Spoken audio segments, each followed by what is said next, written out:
Searching out individual bits of kit can be just as satisfying as it is frustrating.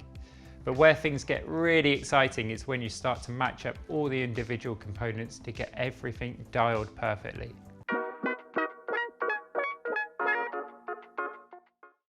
Pairing just the right ski with just the right boot and binding to make that ultimate setup is the dream.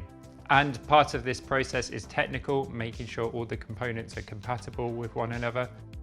And part of this is style, so that's combining your outlook on skiing with goals and ambitions.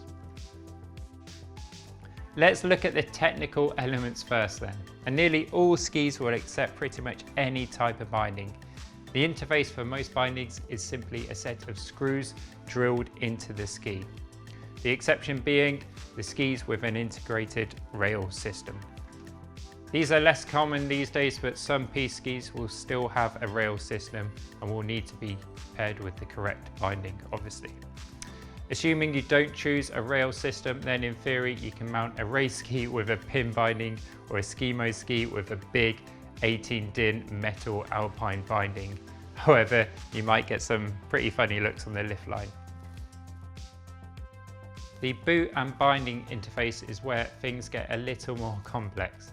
At the extremes you will find pin bindings for touring, and these require a pin interface in the boot.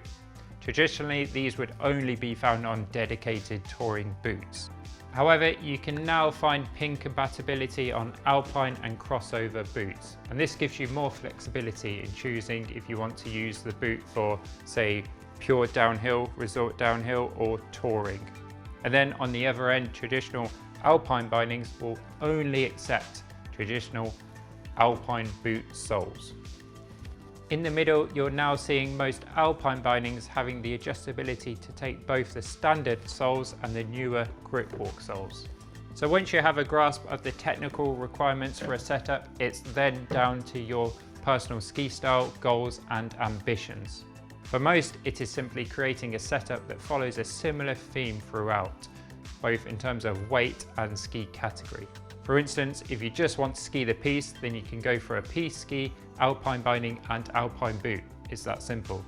Similarly, if you want to go touring, you can pair a lightweight boot with a pin binding and a touring ski for the perfect backcountry setup.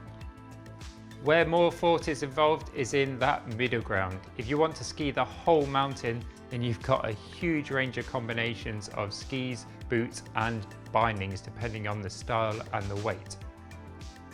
For example, you might want to select a freeride ski with a hybrid binding such as this, the Salomon Shift, and then with a freeride boot too.